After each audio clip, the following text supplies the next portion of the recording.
Israeli politicians say progress is being made in efforts to bring peace between Saudi Arabia and Israel. On Monday, top-level Israeli politicians arrived in the capital of Saudi Arabia as part of an official delegation authorized by Prime Minister Benjamin Netanyahu. MK David Beton, who chairs the Knesset Economic Committee, arrived in Riyadh with Communication Minister Shlomo Karhi, saying that, quote, everything begins with small steps. The two politicians led a 14-member Israeli delegation so they could attend the Universal Postal Union's fourth extraordinary Congress. Karhi is the second Israeli minister to land in Saudi Arabia in the last 2 weeks. Along with addressing the conference, Karhi also met with U.S. Ambassador to Saudi Arabia. Well, Mike, Florida Representative Matt Gaetz on Monday evening followed through on his threat to remove House Speaker Kevin McCarthy after this past weekend's short-term budget deal. While the Speaker posted on social media, quote, "Bring it on," Gaetz responded, "Just did."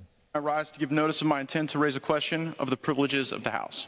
Declaring the office of Speaker of the House of Representatives to be vacant. Resolved that the office of Speaker of the House of Representatives is hereby declared to be vacant. As a result of Gaetz' move, the House now has to vote within 2 legislative days over whether to keep McCarthy as Speaker.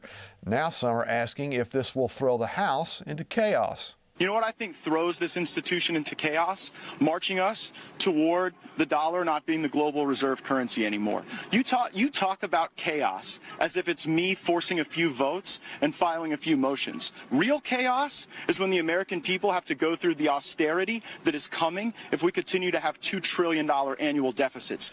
It's now up to the Democrats to determine if Kevin McCarthy will keep his post as Speaker. Greg? All right, let's talk with political strategist, CEO of Mason Borough Strategies, Victory News contributor Luke Ball. Luke, it's Representative Matt Gaetz versus Speaker Kevin McCarthy in the House. Speaker Gaetz spoke to the press this morning. Here's what he said. If you throw a speaker out that has 99% of their conference, that kept government open, and paid the troops, I think we're in a really bad place. Gaetz shared his frustration with the government's financial condition and how other nations are moving away from the U.S. dollar because of our debt. And if this country's going down and if we're losing the dollar, I am going down fighting. And I don't care if that means fighting Republicans, Democrats, the Uniparty, the leadership, the PACs, the lobbyists. I've had it. I've been here 7 years. We don't have a budget. We haven't had one since the mid-90s. Okay, we're not going to get in on who's right or who's wrong or who you picking or who you saying's out or in.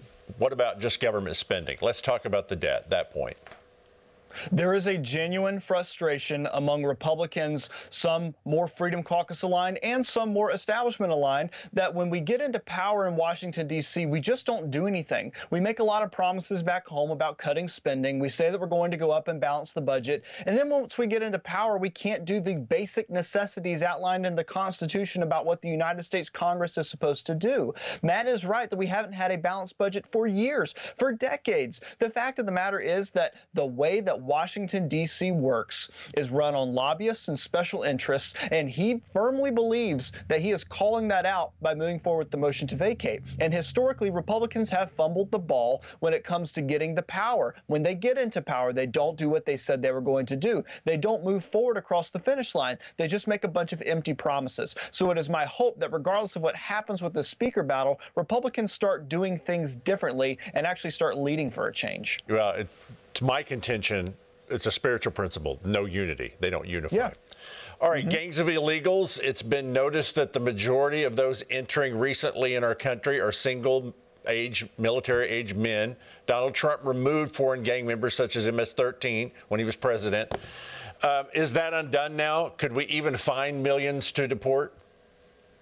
It'd be very difficult, and what really frustrates me, what really scares me about the state of our border is that we're not just enabling the drug cartels. We're not just enabling human traffickers. Our policies are not just contributing to the human trafficking of children across the border. It is allowing people who are affiliated with gangs like MS-13 and the Sinaloa cartel to cross into our nation. It's allowing terrorists potentially from foreign nations as far away as Afghanistan, nationals from China to come into the United States. They see a wide open door with our wide open border. and they're just streaming on in. It doesn't matter what sort of laws we have in the United States against terrorism or crime or anything of that nature if we don't enforce the basic boundaries of our border. And my fear is that we're going to one day come to the realization that there are more terrorists in the United States today than there has ever been as a result of our broken border.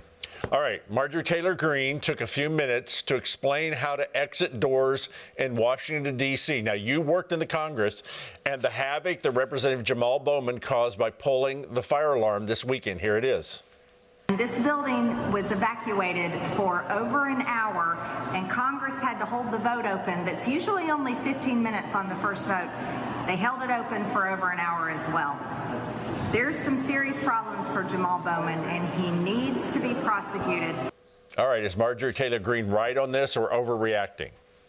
No, she's exactly right. He does need to be prosecuted. Look, I worked in that House of Representatives for years. I walked past that exact door, that exact fire alarm. Never once did I imagine that I would have to go over and pull the huge red fire alarm sign on the front of it that said fire alarm in order to get out of the building. You just always go find another exit. And he's worked in there for a long time already. He knows exactly what was happening. It was also reported that he was throwing over signs in order to get to that. And so the fact is that he should be held to the same standard as anybody else is. And don't forget, he was a high school principal. He held fire alarms. He knows what kind of hijinks middle schoolers and high schoolers do by pulling that fire alarm. He should be held accountable for that. You don't think he ever did a fire drill in the time when he was a middle school principal?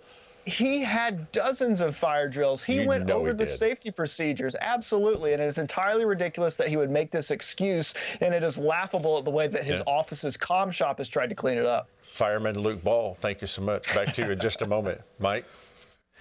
Greg, two separate cases, both involving former President Donald Trump, were turned away by the U.S. Supreme Court Monday.